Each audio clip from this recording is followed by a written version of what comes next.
What's up, Buff Nation? No, I'm not a candy guy. If I had to rank my number one candy, it would be now laters. Some of you might have to ask what that is. All the black folks, can you tell the white folks what that is?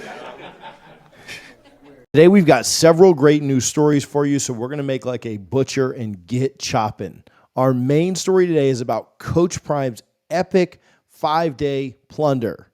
For those of you who missed it, Colorado has basically rebuilt entirely a full position group. We're going to talk about it and some other crazy transfer portal news and a couple other great stories. So grab you a couple of hash browns, sit back, and get ready because this is the prime time for college football. Now, our first story today, we're going to talk about Coach Prime's amazing offensive line rebuild. Now, it all started last Thursday, and since then, it has been nothing short of spectacular. Let's run through the changes very quickly. First, they picked up a commitment from the nation's number one offensive tackle, Jordan Seaton. Now, we talked about this. We did an entire video on Jordan Seaton and how big of an impact this one player truly is. He is a kid that both Alabama, Tennessee, Oregon, Ohio State, Florida, and others desperately wanted. And Coach Prime absolutely pulled a rabbit out of the hat because he wasn't even in Seaton's top 5. Seaton is a 6'6", 290-pound beast. Again, beating out Nick Saban, Ryan Day, Dan Lanning, and others. Super impressive. Seaton's a day one kind of guy. I would not be surprised at all if he started day one on that Colorado offensive line when we open up the season next year. Next up, they brought in Indiana transfer Khalil Benson. Now, Benson, another huge offensive lineman. 6'6", 310 pounds. He's a junior who played all 12 games and only allowed 1 sack last year. He played 800 snaps. Let me repeat that for you. He allowed 1 sack last season. Now, you guys know how much Shedeur got hit last year. You guys know how many times Shedeur got sacked. In fact, other coaches were spreading conspiracy theories that Shedeur was intentionally taking sacks to help his stats, whatever the heck that means. But this guy gave up 1 sack in 800 snaps. Another monster on the offensive line. We all know that the Big Ten is serious about their offensive line and their running play. And he is a very welcomed addition. Next up, they brought in a UConn interior lineman, Yakari Walker. Walker is 6'3", 270 pounds, a little smaller, but he was ranked as the 16th best interior O-lineman in the transfer portal, according to On3's transfer portal rankings. The Texas native signed with UConn in the class of 2021, and he will provide some serious depth for the Buffs. And with just the right amount of play, effort, and want to, he could certainly start on that line as well. Next up for this offensive line, they brought in a UTEP transfer, interior lineman Justin Mayers. Now, Mayers is 6'4", 280 pounds. He has a ton of experience. He played in 24 games over the last 2 seasons. That's just about every game that they played. And he's an interior offensive lineman. Again, he played left guard at UTEP. Finally, they brought in Houston transfer Tyler Johnson. Now, Johnson is 6'5", 325 pounds, and is an All-American guard. He originally came from Texas, but he has spent the last 2 years with the Houston Cougars. He played over 700 snaps in 11 games at Houston this year. Now, I hope you heard a couple of things there in me going through these pieces. And outside of Seaton, they are not only bringing in a ton of size, but they are bringing in an elite amount of experience. That is huge. Guys that have been there and done that is massive. We expect that these changes will make Colorado much, much better at running the ball next year. They were great passing the ball. They finished in the top 15, but they were abysmal running it. And that offensive line just could not hold up, and they couldn't find any lanes for the running backs to run through. But we certainly expect them to not only run the ball better, but I think that you're going to see a new and improved Shedeur Sanders as well.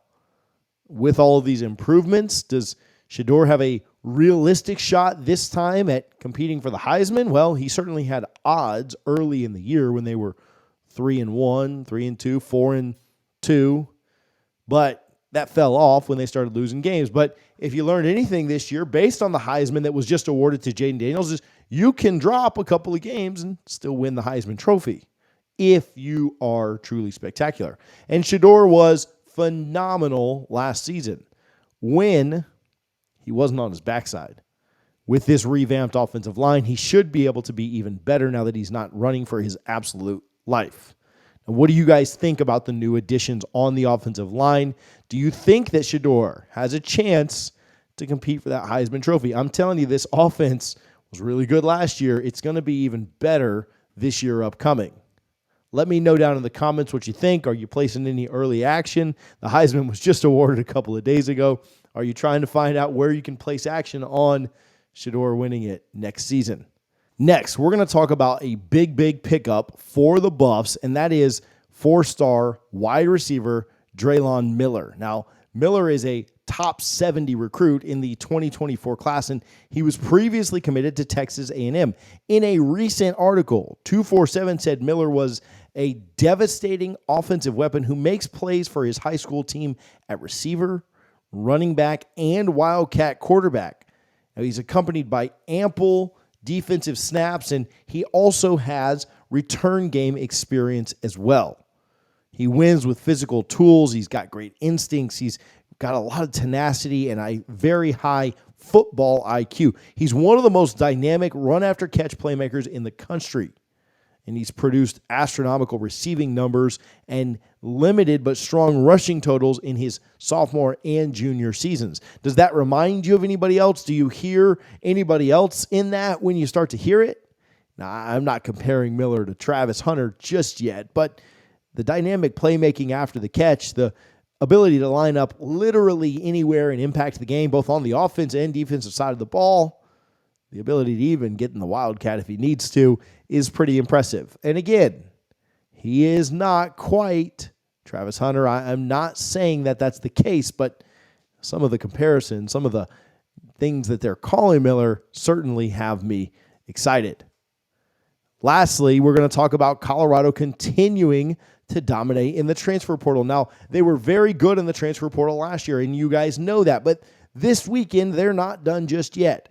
They just picked up Cincinnati tight end Chamon Metayer.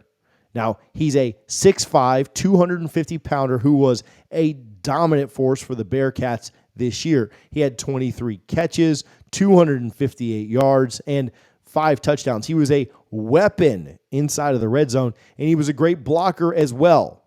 We talked a lot about the offensive line early in this video, and I think the blocking that you're going to pick up for this not only really good tight end, but also very good blocking tight end is something that is going to help Shedeur a ton. What has all of this done? Well, it's taken the floor and the ceiling from the offense and raised it up to a completely new level. Shedeur struggled at times last year when he had to do too much and play too much hero ball because there just wasn't enough on the offensive line, or there just wasn't enough with some wide receivers banged up and hurt. And you've now added some real talent out at wide receiver for your future years, a top prospect in Miller, and you've also added so much on the offensive line that it's not even funny. So many snaps, so much beef, so much talent there, both young and old. You've got a mix of guys that are true freshmen in Seton, and then other guys that have played a lot of snaps. It's a good day, a good weekend, a good last 5 days for the Buffs. And what it reminds me of is the opposite of the 5 days that we experienced right at the end of the season. You remember when the season ended against Utah, and there was a quarterback decommit here, and there was a wide receiver decommit here, and there was an offensive line, and there was a cornerback, and everything seemed like it was going down. And everybody was writing their think pieces, and everybody was telling you, oh, he's done. Oh, Prime's not going to be able to do it. Oh, this, that, and the other. What he's done over the last 5 days has been remarkable, and he's not done yet. I'd expect some big defensive announcements soon. I'd expect some big news on that side of the ball soon. This offense in the Big 12 is going to be lethal. There's a reason they're asking Coach Prime about making the 12-team playoff, because they're going to be able to run in through some teams. You got to improve on defense. You got to get that part up to snuff as well. But don't be shocked with some big pickups here in the next few days. And just remember who told you it was coming. I appreciate you guys for tuning in. I love doing these videos. Love chatting with you guys about what's going on. Hopefully you had a nice weekend. Hopefully you're getting you some Christmas shopping done. We appreciate you guys for tuning in, all of your support. We'll talk to you soon. Thank you for watching the Prime Time for college football.